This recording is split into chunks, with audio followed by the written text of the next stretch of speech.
Are you ready to see how quickly the landscape of American regulation can shift when the political winds change?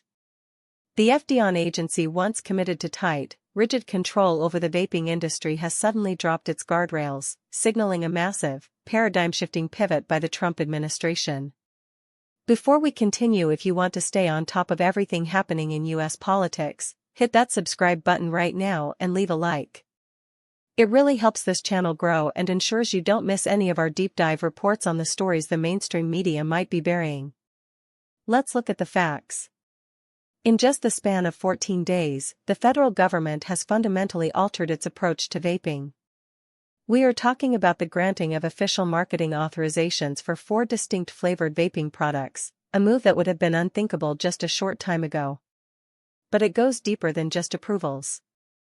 The administration has also issued new guidance that effectively allows unauthorized vaping products to stay on the market, essentially pausing the enforcement actions that were designed to limit the industry's explosive, and often controversial, growth. To understand the magnitude of this, you have to look at the history. For years, the federal government has been locked in a high-stakes tug-of-war between public health advocates, who worry about the impact of nicotine addiction on the younger generation, and the vaping industry, which argues for harm reduction and adult freedom of choice. For a long time, the FDA was the gatekeeper, using a slow, rigorous review process to keep many of these products out of reach. Now, those gates have not just been unlocked, they've been taken off the hinges. What does this actually mean for the country? First, it signals a massive win for the tobacco and nicotine industry. It's an undeniable testament to their enduring influence in Washington, D.C. Critics argue that this pivot proves that lobbying power still trumps public health concerns when the administration decides to prioritize economic deregulation. By allowing unauthorized products to stay on the shelves, the administration is effectively bypassing the safety and verification protocols that were meant to ensure the public knows exactly what they are inhaling. This isn't just about the vapes themselves. It is about the broader philosophy of this administration. We are seeing a concerted effort to dismantle administrative hurdles that have been viewed as red tape by proponents of deregulation. While supporters will call this a victory for small businesses and adult consumer rights, opponents are already sounding the alarm, warning that we are opening the floodgates to a new wave of nicotine dependency among minors and undoing years of progress in public health oversight.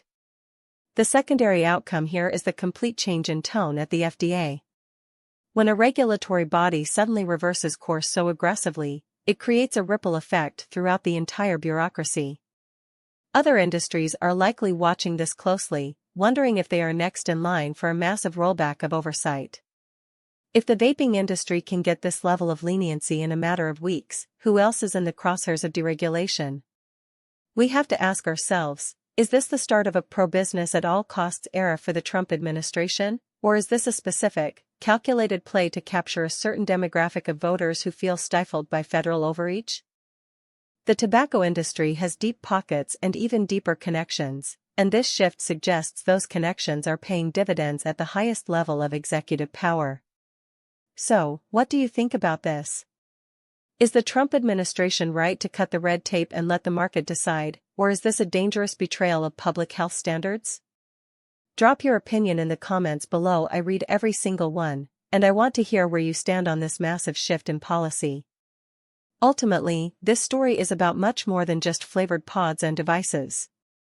It is about the power of influence, the role of federal agencies in our daily lives, and the ever-shifting boundary between corporate interests and the protection of the American people. As this situation continues to evolve, we will be right here, breaking down the details and keeping you informed. Stay tuned, stay engaged, and keep questioning the narrative. I'll see you in the next one.